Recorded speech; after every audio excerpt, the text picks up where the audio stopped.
Bonsoir, Madame Céline Eco. Je vous remercie de bien vouloir nous accueillir ici à Paris à l'occasion de votre passage. Vous êtes président du canon de Yaoundé depuis octobre 2011. Et depuis que vous êtes arrivé à la tête du canon, on dirait que ce club mythique revit. Alors, vous avez été la première année de votre présidence 5e au classement. Puis cette année, 4e et vice-champion de la Coupe du Cameroun. Alors, qu'est-ce que vous a entraîné dans cette passion? Je vous remercie. Déjà, je suis très content de savoir que les Camerounais vivant à Paris s'intéressent à la vie du canon, qui est un club qui nous tient beaucoup à cœur, parce que la plupart de la jeune génération, je veux dire entre 45 et 30 ans, ont connu le grand canon, et même la cinquantaine. Donc, je comprends que les gens, les Parisiens, se soucient du canon, et j'en suis très ravie. Alors, quelles sont vos ambitions pour le canon Kwakum? Déjà, comme vous le disiez tout à l'heure, j'arrive dans le canon le 31 octobre 2011, où j'ai été élu avec un bureau. Des ambitions, je crois que je peux le redire aujourd'hui, peut-être vous qui êtes à Paris, vous ne le saviez pas. On m'a demandé quelles étaient mes ambitions ce jour-là. Je leur ai dit que je n'avais pas d'ambition, j'avais des obligations, et j'en avais deux. Lesquelles? La première obligation à l'époque, le Tonnerre, qui est le petit frère du canon de Yaoundé, était en 2e division. Et ma première obligation, c'était de ramener le Tonnerre en 1re division. Ce que mon bureau et moi, nous avons réussi à faire là, en 2012, en donnant des joueurs au Tonnerre de Yaoundé, en les accompagnant à nous rejoindre en 1re division. Et ma deuxième obligation, telle que je l'avais déclarée ce même 31 octobre, était de ramener le canon à ce qu'on a toujours connu du canon, donc le grand canon que les sportifs ont toujours connu. Alors, Madame Céline Eco, vous avez quand même réussi un coup en recrutant l'ancien lion notable Pierre Womenlind, et qui a été sacré à plusieurs reprises meilleur joueur du championnat du Cameroun. Alors, est-ce que vous pouvez nous rassurer sur son avenir auprès du canon de Yaoundé? Ce murmure qui serait partant, est-ce que c'est vrai? Bon, vous savez, entre ce qui se murmure, vous le savez mieux que moi, le milieu pas sportif, mais le milieu un peu paparazzi du journalisme. Bon, d'ailleurs, sur lequel je n'arrêterai pas de décrier que dans votre métier, et il serait temps que vous essayiez d'y tenir compte, vous avez, excusez-moi du terme, beaucoup de brebis galeuses dans ce milieu. Donc ils font tout sauf du journalisme. Bon, on revient en ce qui concerne Pierre Womelin. Pierre n'est revenu que dans la maison familiale, puisque Pierre est parti du canon pour devenir un joueur de renommée.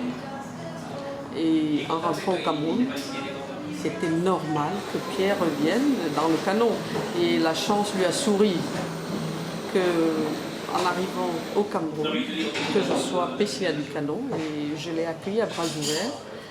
D'ailleurs, je crois que vous pouvez lui poser la question. Je lui ai dit, Pierre, c'est vraiment un honneur que tu nous fais de revenir dans le canon et de revenir au Cameroun en tant qu'ancien lion.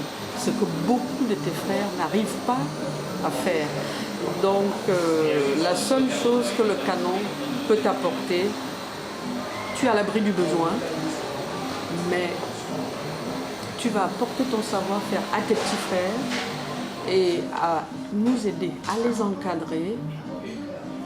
Et je crois que le canon te sera reconnaissant en faisant de toi une fin en t'accompagnant dans une faire de carrière.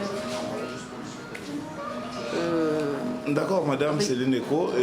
Un petit mot par rapport à la qualification de Lions Indomptables pour le Brésil en 2014. Est-ce que vous avez un pronostic sur les performances des Lions Indomptables au Brésil? Est-ce que vous pensez qu'on pourra faire mieux qu'en 1990, par exemple? Je peux déjà vous dire que si vous voyez les images au stade Amadou Ahidjo, le jour où les Lions s'est qualifiés, j'étais la seule à être vêtue d'un polo Brésil 2014. Donc j'y croyais. Et comme on dit, hein, impossible n'est pas camerounais. Oui, mais vous ne nous dites pas si on va faire mieux qu'en 90. De toutes les façons, les enfants que j'ai rencontrés à cette occasion, surtout mon fils Pititi m'a promis que la mère, tu ne seras pas déçue de ton fils. Madame Céline Eko, je vous remercie. Et je voulais, si vous permettez, oui,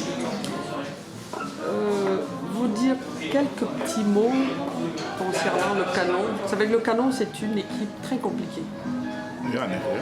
Voilà, donc question à laquelle j'aurais dû répondre dès le départ.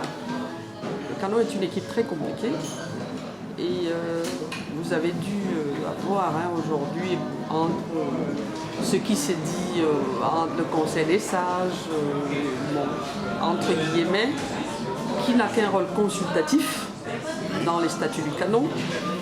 Mais vous savez, comme je l'ai dit lors d'un de mes passages dans une radio, que des parents, enfin j'ai des parents, hein, parce que moi j'ai la cinquantaine, quand vous voyez des parents qui sont passés par le Canon avant nous, c'est regrettable qu'ils n'aient pas pu laisser quelque chose au Canon. Donc nous ne sommes pas partants de cette continuité. Oui. Donc c'est la raison pour laquelle il y a des petits conflits entre eux et nous. Donc ils continuent à confondre ce qu'on met à notre disposition pour les joueurs et pour eux. Donc si eux ils avaient l'habitude de se servir, ben nous c'est pas le cas. Donc aujourd'hui je peux vous rassurer d'une chose, l'année depuis que nous sommes arrivés, les joueurs du Canon sportif de Yaoundé sont payés par virement bancaire. Et l'année dernière, le Canon a eu des lettres de félicitations de la Ligue professionnelle de football comme étant le seul club qui a justifié l'utilisation des fonds qui ont été mis à la disposition de tous les clubs. Seul le Canon a justifié l'utilisation de ces fonds. Et avant, je vais vous dire aussi, ce qui surprend les gens, c'est qu'après la finale, que le Canon a perdu. Après que vous avez les images, vous avez dû les voir. Bien sûr. Donc, avant la finale de la Coupe du Cameroun, le Canon n'avait pas un franc d'arriéré de salaire d'un de ses joueurs. Nos joueurs ont voulu avoir des nouvelles paires de godasses, ce que nous avons fait pour tout le monde, même ceux qui n'étaient pas parmi les 11 entrants. Tous nos licenciés ont perçu leur salaire avant la finale de la Coupe du Cameroun, pour leurs primes d'entraînement, toutes leurs primes de qualification des 32e de finale à la finale de la Coupe du Cameroun, tout leur a été payé avant la finale. Donc aujourd'hui, le Canon, et ceci, je vous le redis par virement bancaire, donc ça peut se vérifier. Donc aujourd'hui, le Canon ne doit rien à ses joueurs, contrairement à ce que les gens peuvent raconter. Bon, ils le disent, sauf qu'aucun joueur du Canon ne s'est plaint. Donc, nous espérons faire mieux, parce qu'on a beaucoup de... Disons, j'espère que je profiterai d'un de mes prochains passages à Paris, oui, pour vous donner plus d'informations en ce qui concerne le programme au complet que nous avons pour le Canon sportif de Yaoundé. Donc merci Madame Eko et allez de l'avant avec le Canon Kwakoum. Merci.